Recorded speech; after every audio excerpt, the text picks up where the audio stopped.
ಆತ ಕದನಕಲಿ. ಕನ್ನಡಿಗರ ಕೀರ್ತಿಯನ್ನ 6ನೇ ಶತಮಾನದಲ್ಲಿ ಪರ್ಷಿಯಾದಲ್ಲಿ ಹರಡಿದ್ದ ರಾಜ. ಆತ ರಾಜತಂತ್ರ ನಿಪುಣ, ಪರಮ ಭಾಗವತ, ಸಮೃದ್ಧ ಆಡಳಿತಗಾರ, ಮಾನವ್ಯಸ ಗೋತ್ರೋತ್ಪನ್ನ, ಹರಿತ್ತಿ ಪುತ್ರ. ವಿರೋಧಿಗಳನ್ನು ಬಗ್ಗು ಬಡಿದು ಸಿಂಹಾಸನವನ್ನ ಏರಿದ ಕನ್ನಡದ ಈ ರಾಜ ಯಾರು? ಅವನ ಸಾಧನೆಗಳೇನು? ಅವನನ್ನೇಕೆ ಕದನಕೇಸರಿ ಎಂದು ಕರೆಯುತ್ತಾರೆ ತಿಳಿಯೋಣ. ಅದಕ್ಕೂ ಮೊದಲು ಕುತೂಹಲ ಯೂಟ್ಯೂಬ್ ಚಾನಲ್ಗೆ ಸಬ್ಸ್ಕ್ರೈಬ್ ಆಗಿ, ಹೊಸ ವಿಡಿಯೋಗಳ ನೋಟಿಫಿಕೇಶನ್ಗಾಗಿ ಬೆಲ್ ಐಕಾನ್ ಒತ್ತಿ. ಈ ವಿಡಿಯೋ ಇಷ್ಟ ಆದಲ್ಲಿ ಲೈಕ್ ಮತ್ತು ಶೇರ್ ಮಾಡಿ. ಮುಂದಿನ ವಿಡಿಯೋಗೆ ನಿಮ್ಮ ಸಲಹೆ ಸೂಚನೆಗಳನ್ನು ಕಮೆಂಟ್ ಮಾಡಿ ತಿಳಿಸಿ.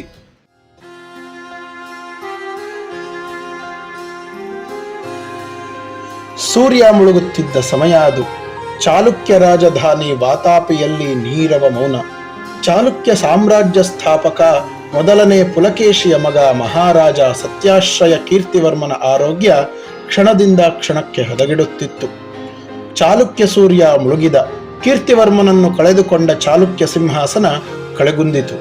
ಕೀರ್ತಿವರ್ಮನ ಮಕ್ಕಳು ಆಗಿನ್ನೂ ಚಿಕ್ಕವರಿದ್ದ ಕಾರಣ ಆತನ ತಮ್ಮ ಮಂಗಳೇಶ ಸಾಮಾನ್ಯ ಶಕ 597ರಲ್ಲಿ ಅಧಿಕಾರದ ಚುಕ್ಕಾಣಿ ಹಿಡಿದ.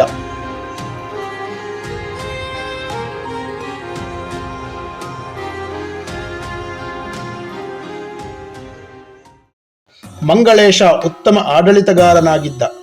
ಚಾಣಾಕ್ಷ ಆಡಳಿತದಿಂದ ಆತನ ಕೀರ್ತಿ ದಿನೇ ದಿನೇ ಹೆಚ್ಚಿತು. ಕೀರ್ತಿ ಹೆಚ್ಚಿದಂತೆ ಸ್ವಾರ್ಥ ಅಹಂಕಾರಗಳು ಹೆಚ್ಚುತ್ತಾ ಸಾಗಿದವು. ಇದರಿಂದ ಜನಮಾನ್ಯತೆ ಕೀರ್ತಿವರ್ಮನ ಮಗ ಎರೆಯನ ಕಡೆ ಇದೆ ಎಂದು ತಿಳಿದು ತನ್ನ ಮಗನಾಗಿದ್ದ ಸುಂದರವರ್ಮನಿಗೆ ಯುವರಾಜ ಪಟ್ಟಾಭಿಷೇಕ ಮಾಡ ಹೊರಟ. ಈ ಮಾಹಿತಿಯನ್ನು ಬೆಂಬಲಿಗರಿಂದ ತಿಳಿದ ಎರೆಯ ಬನಾ ಪ್ರದೇಶ ಎಂದರೆ ಈಗಿನ ಕೋಲಾರಕ್ಕೆ ಬರುತ್ತಾನೆ. ಬನಾ ಸಾಮ್ರಾಜ್ಯವು ಚಾಲುಕ್ಯರ ಅಧೀನದಲ್ಲಿತ್ತು. ಆದರೆ ಬನಾ ಪ್ರದೇಶದ ರಾಜ ಕೀರ್ತಿವರ್ಮನ ನಿಕಟ ಸ್ನೇಹಿತ. ಹೀಗಾಗಿ ಬನಾ ದೇಶದ ರಾಜ ಎರೆಯನಿಗೆ ಸಹಾಯ ಮಾಡಿದ. ಸಾಮಾನ್ಯ ಶಕ 609ರಲ್ಲಿ ಬನಾ ಸೇನೆಯನ್ನು ಸಂಘಟಿಸಿ ತನ್ನ ಬೆಂಬಲಿಗರೊಂದಿಗೆ ಮಂಗಳೇಶನ ವಿರುದ್ಧ ದಾಳಿ ಮಾಡಿದ ಎರೆಯ. ಎರೆಯನ ಸೈನ್ಯ ಹಾಗೂ ಮಂಗಳೇಶನ ಸೇನೆ ಎಳಪಟ್ಟು ಸಿಂಬಿಗೆ ಎಂಬಲ್ಲಿ ಮುಖಾಮುಖಿಯಾದವು. ಎಳಪಟ್ಟು ಸಿಂಬಿಗೆ ಈಗಿನ ಆಂಧ್ರ ಪ್ರದೇಶದ ಅನಂತಪುರಂ ಸಮೀಪದಲ್ಲಿದೆ. ಈ ಯುದ್ಧದಲ್ಲಿ ಮಂಗಳೇಶನ ಕೆಲ ಮಂತ್ರಿಗಳು ಎರೆಯನ ಸಹಾಯಕ್ಕೆ ನಿಲ್ಲುತ್ತಾರೆ. ಅನಿರೀಕ್ಷಿತ ಬದಲಾವಣೆಗಳು ಹಾಗೂ ಮುಂದಾಳತ್ವದ ಕೊರತೆಯಿಂದಾಗಿ ಮಂಗಳೇಶನ ಸೇನೆ ಸೋಲಿನತ್ತ ಮುಖ ಮಾಡಿದ್ದರೆ, ನವೀನ ಯುದ್ಧತಂತ್ರ ಹಾಗೂ ಸಂಘಟಿತ ದಾಳಿಯಿಂದಾಗಿ ಎರೆಯನ ಸೇನೆ ಗೆಲುವಿನತ್ತ ಮುನ್ನುಗ್ಗುತ್ತಿತ್ತು. ಅತಿ ಆಸೆಯಿಂದ ಅಪಾತ್ರನಾದರೂ ತನ್ನ ಮಗನಿಗೆ ಅಧಿಕಾರ ಕೊಡ ಹೊರಟಿದ್ದ ಮಂಗಳೇಶ ಕದನ ಕಣದಲ್ಲಿ ಕೊನೆಯುಸಿರೆಳೆದ. ಪರಾಕ್ರಮಿಯಾದ ಎರೆಯ ಯುದ್ಧ ಮಾಡಿ ತನ್ನ ಸಾಮರ್ಥ್ಯವನ್ನ ಸಾರಿದ್ದ. ಇಮ್ಮಡಿ ಪುಲಕೇಶಿ ಎಂಬ ಹೆಸರಿನಿಂದ ಸಿಂಹಾಸನಾರೋಹಣ ಮಾಡುವ ಮೂಲಕ ತನ್ನ ಅಜ್ಜ ಮೊದಲನೇ ಪುಲಕೇಶಿಯ ಕೀರ್ತಿಯನ್ನ ಹೆಚ್ಚಿಸಿದ್ದ. ಮಂಗಳೇಶನಂತಹ ಸಮರ್ಥ ದೊರೆಯನ್ನು ಸೋಲಿಸಿ ರಾಜನಾದ ಇಮ್ಮಡಿ ಪುಲಕೇಶಿ ಚಾಲುಕ್ಯ ಪರಮೇಶ್ವರ ಎಂಬ ಬಿರುದು ಪಡೆದ. ಚಾಲುಕ್ಯ ಚಕ್ರೇಶ್ವರನಾಗಿ ಮೆರೆದ.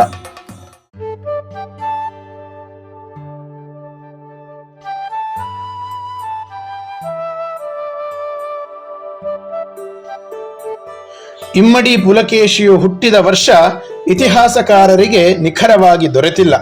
ಆದರೆ ಅವನು ಸಾಮಾನ್ಯ ಶಕ 583ರಿಂದ 588ರ ಮಧ್ಯದಲ್ಲಿ ಜನಿಸಿರಬಹುದೆಂದು ಅಂದಾಜಿಸಲಾಗಿದೆ. ಪುಲಕೇಶಿ ಎಂಬ ಹೆಸರಿನ ಬಗ್ಗೆ ಹಲವರಿಗೆ ಹಲವು ಅಭಿಪ್ರಾಯಗಳಿವೆ. ಈ ಹೆಸರು ಸಂಸ್ಕೃತದ್ದೋ ಕನ್ನಡದ್ದೋ ಎಂಬುವ ಬಗ್ಗೆ ದೊಡ್ಡ ತಗಾದೆಯೂ ಇದೆ. ಕೆಲವರು ಹುಲಿಯ ಕೂದಲಿನಂತೆ ಕೆಂಚು ಕೂದಲನ್ನು ಹೊಂದಿದವ ಪುಲಕೇಶಿ ಎಂದು ನಂಬಿದರೆ, ಮತ್ತೆ ಕೆಲವರು ಹುಲಿ ಕೂದಲನ್ನು ಧರಿಸುತ್ತಿದ್ದ ಪುಲಕೇಶಿ ಎನ್ನುತ್ತಾರೆ. ಪುಲಕಗೊಂಡ ಕೇಶವನ್ನುಳ್ಳವನು ಪುಲಕೇಶಿ ಎಂದು ಕೆಲವರು ಹೇಳಿದರೆ, ಪೊಲೆಮನೆ ಕೇಶಿ ಎಂದರೆ ಪ್ರಸೂತಿಕಾ ಗೃಹದಲ್ಲಿದ್ದ ಕೇಶವ ಅರ್ಥಾತ್ ಕೃಷ್ಣ ಅಂದರೆ ಪೊಲಿಕೇಶಿ ಎಂದು ಕೆಲವರು ಹೇಳುತ್ತಾರೆ. ರವಿಕೀರ್ತಿ ತನ್ನ ಐಹೊಳೆಯ ಶಾಸನದಲ್ಲಿ ಪೊಲಿಕೇಶಿ ಎಂದೇ ಬರೆದಿರುವುದು ಗಮನಾರ್ಹ. ಆದರೆ ಈ ಅರ್ಥ ಅನರ್ಥಗಳನ್ನ ಯೋಚಿಸದೆ ಚಾಲುಕ್ಯ ವಂಶದ ಸ್ಥಾಪಕನಾಗಿದ್ದ ಮೊದಲನೇ ಪುಲಕೇಶಿಯ ಹೆಸರನ್ನೇ ಇಟ್ಟಿರುವ ಸಾಧ್ಯತೆಯೂ ಇದೆ. ಮೊದಲೇ ಹೇಳಿದಂತೆ ಅವನ ತಂದೆ ಮೊದಲನೇ ಕೀರ್ತಿವರ್ಮ ಮತ್ತು ಅವನ ತಾಯಿ ಜ್ಯೇಷ್ಠಾದೇವಿ. ಅವನಿಗೆ ವಿಷ್ಣುವರ್ಧನ ಎಂಬ ಸೋದರ ಸೇರಿ ಇನ್ನೂ ಕೆಲ ಸೋದರರು ಇದ್ದರು. ಪುಲಕೇಶಿ ತನ್ನ ವಿದ್ಯಾಭ್ಯಾಸವನ್ನ ಆರ್ಯಪುರ ಅಥವಾ ಅಯ್ಯಾವೋಳಿ ಎಂದು ಹೆಸರಾಗಿದ್ದ ಐಹೊಳೆಯ ಗುರುಕುಲದಲ್ಲಿ ಮುಗಿಸಿದ ಎಂದು ಕೆಲವರು ಊಹಿಸುತ್ತಾರೆ. ಇಮ್ಮಡಿ ಪುಲಕೇಶಿಯ ಆಸ್ಥಾನ ಕವಿಯಾಗಿದ್ದ ರವಿಕೀರ್ತಿ ಅವನ ಸಹಾಧ್ಯಾಯಿಯೂ ಆತ್ಮೀಯ ಮಿತ್ರನೂ ಆಗಿದ್ದ. ಈ ರವಿಕೀರ್ತಿಯ ಪದ್ಯಗಳನ್ನೊಳಗೊಂಡ ಶಾಸನವೇ ಪ್ರಸಿದ್ಧ ಐಹೊಳೆ ಶಾಸನ. ರವಿಕೀರ್ತಿ ಕವಿ, ರಾಜತಂತ್ರ ನಿಪುಣ ಮತ್ತು ಒಬ್ಬ ಒಳ್ಳೆಯ ಯೋಧನೂ ಆಗಿದ್ದ. ಇಮ್ಮಡಿ ಪುಲಕೇಶಿ ಆರ್ಯಪುರದ ಗುರುಕುಲದಲ್ಲಿ ಶಸ್ತ್ರ ಮತ್ತು ಶಾಸ್ತ್ರ ಎರಡರ ಪಾಂಡಿತ್ಯವನ್ನೂ ಪಡೆದ. ಕತ್ತಿವರಸೆ, ಬಿಲ್ವಿದ್ಯೆ, ಬರ್ಚಿಕಾಳಗ, ಗದಾಯುದ್ಧ, ಮಲ್ಲಯುದ್ಧಗಳಲ್ಲಿ ಪ್ರವೀಣನಾಗಿದ್ದ. ಅರ್ಥಶಾಸ್ತ್ರ, ರಾಮಾಯಣ ಮಹಾಭಾರತಗಳಂತಹ ಮಹಾಕಾವ್ಯಗಳು, ನಾಟ್ಯಶಾಸ್ತ್ರ, ಶಿಲ್ಪಶಾಸ್ತ್ರ ಹಾಗೂ ಜಲಶಾಸ್ತ್ರಗಳಲ್ಲಿ ಅವನಿಗೆ ಪ್ರವೇಶವಿತ್ತೆಂದು ತಿಳಿಯುತ್ತದೆ. ಚಿಕ್ಕ ವಯಸ್ಸಿನಲ್ಲಿಯೇ ತಂದೆಯನ್ನು ಕಳೆದುಕೊಂಡಿದ್ದ ಎರೆಯನಿಗೆ ಅಜ್ಜಿಯ ಮಾರ್ಗದರ್ಶನ ದೊರೆತದ್ದು ಕಂಡುಬರುತ್ತದೆ.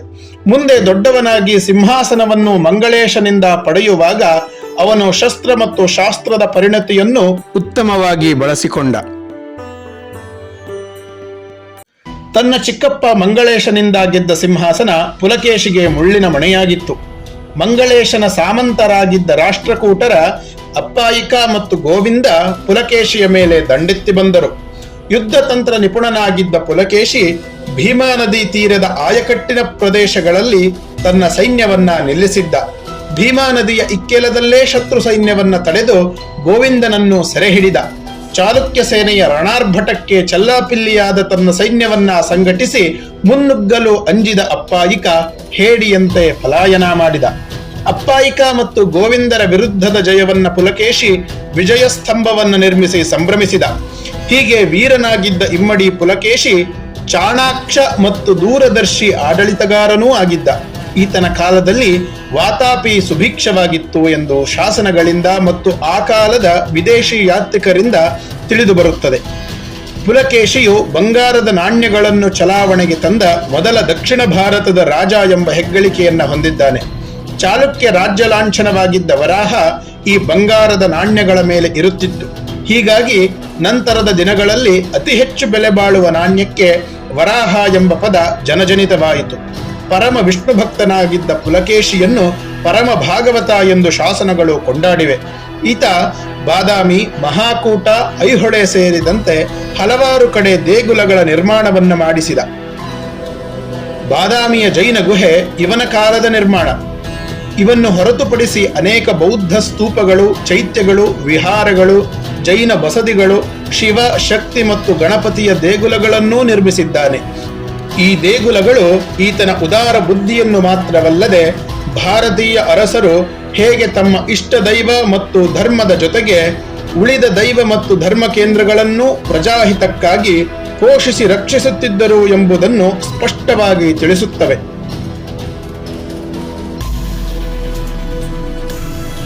ಉತ್ತಮ ಪ್ರಜಾಪೋಷಕ ರಾಜನಾಗಿದ್ದ ಪುಲಕೇಶಿ ತನ್ನ ಕೌಟುಂಬಿಕ ಸಂಬಂಧಗಳನ್ನು ಮೊದಮೊದಲು ಚೆನ್ನಾಗಿಯೇ ನಿರ್ವಹಿಸಿದ್ದ. ಈತನ ಪತ್ನಿಯರ ಹೆಸರಿನ ಬಗೆಗೆ ನಿಖರ ಮಾಹಿತಿ ದೊರೆಯದಾದರೂ ಇವನು 3ಕ್ಕಿಂತ ಹೆಚ್ಚು ವಿವಾಹಗಳನ್ನು ಆಗಿದ್ದಾಗಿ ಊಹಿಸಲಾಗಿದೆ. ಪುಲಕೇಶಿ ಗಂಗರ ರಾಜಕುಮಾರಿ ಮತ್ತು ಆಳುಪರ ರಾಜಕುಮಾರಿಯನ್ನು ಮದುವೆಯಾಗಿದ್ದ ಎಂದು ತಿಳಿದುಬರುತ್ತದೆ. ಇವರನ್ನು ಹೊರತುಪಡಿಸಿ ರಾಜನೈತಿಕ ಸಂಬಂಧ ವೃದ್ಧಿಗಾಗಿ ಇನ್ನೂ ಕೆಲ ವಿವಾಹಗಳನ್ನು ಪುಲಕೇಶಿ ಆಗಿದ್ದ. ಪುಲಕೇಶಿಗೆ ಒಟ್ಟು 5ಕ್ಕಿಂತ ಹೆಚ್ಚು ಮಂದಿ ಮಕ್ಕಳಿದ್ದರು. ಚಂದ್ರಾದಿತ್ಯ, ಆದಿತ್ಯವರ್ಮ, ವಿಕ್ರಮಾದಿತ್ಯ ಮತ್ತು ಜಯಸಿಂಹ ಇವರು ಗಂಡು ಮಕ್ಕಳಾದರೆ ಅಂಬೇರ ಎಂಬ ಒಬ್ಬ ಹೆಣ್ಣು ಮಗಳೂ ಇದ್ದಳು. ರಣರಾಘವ ವರ್ಮ ಎಂಬ ಮಗನ ಉಲ್ಲೇಖ ಶಾಸನಗಳಲ್ಲಿ ಸಿಕ್ಕರೂ ಕೆಲ ಇತಿಹಾಸಕಾರರು ಅದನ್ನ ದೃಢೀಕರಿಸುವುದಿಲ್ಲ. ದಕ್ಷ ಆಡಳಿತಗಾರನಾಗಿದ್ದ ಪುಲಕೇಶಿ ರಾಜತಂತ್ರ ಮತ್ತು ವಿದೇಶಾಂಗ ನೀತಿಗಳಲ್ಲಿ ಚತುರನಾಗಿದ್ದ. ಪರ್ಷಿಯಾದ 2ನೇ ಖುಸ್ರೋ ಜೊತೆಗೆ ರಾಜನೈತಿಕ ಸಂಬಂಧವನ್ನು, ಪತ್ರ ವ್ಯವಹಾರವನ್ನು ಇಟ್ಟುಕೊಂಡಿದ್ದಾಗಿ ಅಜಂತಾದ ಭಿತ್ತಿ ಚಿತ್ರ ಸೂಚಿಸುತ್ತದೆ. ಚೀನಾ ದೇಶದ ಪ್ರವಾಸಿಗ ಹ್ಯುಯಾನ್ ಸಾಂಗ್ ಪುಲಕೇಶಿಯ ರಾಜ್ಯಕ್ಕೆ ಭೇಟಿ ಕೊಟ್ಟಿದ್ದ. ಆತ ಚಾಲುಕ್ಯರ ವಾತಾಪಿಯನ್ನೂ ಇಮ್ಮಡಿ ಪುಲಕೇಶಿಯನ್ನು ಪರಿಪರಿಯಾಗಿ ಹೊಗಳಿದ್ದಾನೆ. ಕಪಟವನ್ನು ಎಂದೂ ಮಾಡದ, ಸಾವಿಗೆ ಹೆದರದ, ಸುಳ್ಳು ಮತ್ತು ವಂಚನೆಗಳನ್ನು ದ್ವೇಷಿಸುತ್ತಿದ್ದ ರಾಜ ಎಂದು ಬಣ್ಣಿಸಿದ್ದಾನೆ. ಎತ್ತರ ಮತ್ತು ದೃಢಕಾಯದ, ಸಮಾನ ನಿಲುವಿನ ಕದನ ಕೇಸರಿ ಎಂದು ವರ್ಣಿಸಿದ್ದಾನೆ. ಹುಟ್ಟಿನಿಂದ ಕ್ಷತ್ರಿಯನಾದ, ಸಮರಪ್ರಿಯ ಯುದ್ಧ ಕಲೆಗಳ ಆಸಕ್ತಿ ಹೊಂದಿದ ರಾಜ ಎಂದು ಬಣ್ಣಿಸಿದ್ದಾನೆ. ಹೀಗೆ ಸಮೃದ್ಧವಾಗಿ ವಾತಾಪಿಯನ್ನ ಆಳುತ್ತಿದ್ದ ಪುಲಕೇಶಿಯ ಎದುರಿಗೆ ಬಂದ ಸವಾಲುಗಳೇನು? ಪುಲಕೇಶಿಯಂತಹ ರಣವಿಕ್ರಮನನ್ನು ಸೋಲಿಸಲು ಬಂದ ರಾಜ ಯಾರು? ಇಮ್ಮಡಿ ಪುಲಕೇಶಿಯ ಅವಸಾನ ಹೇಗಾಯಿತು? ಅವಸಾನದ ಕಾರಣಗಳೇನು? ವೈಭವದಿಂದ ವಾತಾಪಿ ಆಳಿದ ರಾಜನ ಕಡೆ ದಿನಗಳು ಏಕಷ್ಟು ದುರಂತಮಯವಾಗಿದ್ದವು ಎಂಬುದನ್ನ ಮುಂದಿನ ವಿಡಿಯೋದಲ್ಲಿ ತಿಳಿಯೋಣ. ವಿಡಿಯೋ ಇಷ್ಟ ಆದಲ್ಲಿ ಲೈಕ್ ಮತ್ತು ಶೇರ್ ಮಾಡಿ, ಕಮೆಂಟ್ ಮಾಡುವ ಮೂಲಕ ನಿಮ್ಮ ಅಭಿಪ್ರಾಯ ತಿಳಿಸಿ. ಇನ್ನಷ್ಟು ಕುತೂಹಲಕರ ಸಂಗತಿಗಳೊಂದಿಗೆ ಮತ್ತೆ ಸಿಗೋಣ. ನಮಸ್ಕಾರ.